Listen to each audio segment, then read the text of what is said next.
Hi friends, welcome back to our channel. இன்றைக்கி நம்ம பார்க்க போகிற ரெசிபி கடலை மாவு பிரெட் டோஸ்ட் எப்படி செய்யலான்னு பார்க்கலாம் வாங்க. மீடியம் சைஸ் வெங்காயத்தை கட் பண்ணி வச்சுருக்கிறோம். காரத்துக்கு ஏற்ப பச்சை மிளகாய், சிறிது கொத்தமல்லி, 3 ஸ்பூன் அளவுக்கு கடலை மாவு சேர்த்துக்கோங்க. தண்ணி ஊற்றி உப்பு சேர்த்து நல்லா மிக்ஸ் பண்ணி வச்சுக்கோங்க. இது தோசை மாவு பதத்துக்கு கொஞ்சம் தண்ணியாக இருக்கணும். இந்த ரெசிப்பியை நீங்கள் டின்னருக்கும் யூஸ் பண்ணிக்கலாம், மார்னிங் பிரேக்ஃபாஸ்ட்டுக்கும் யூஸ் பண்ணிக்கலாம். 2லேருந்து 3 பிரெட் சாப்பிட்டாலே வயிறு உங்களுக்கு நிறைஞ்ச மாதிரியே இருக்கும். ரொம்ப நேரத்துக்கு பசிக்காது. நீங்கள் ட்ரை பண்ணி பாருங்கள்.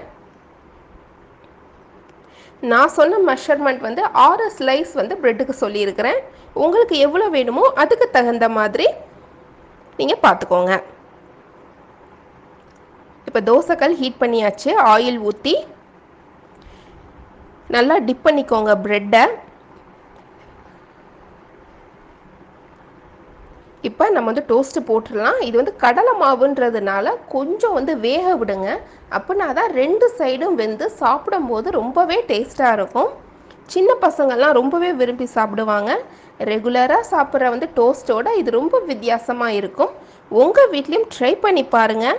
ட்ரை பண்ணி பார்த்துட்டு எப்படி இருந்துச்சுன்னு கமெண்ட்டை எங்களுக்கு சொல்லுங்கள். தேங்க்ஸ் ஃபார் வாட்சிங்.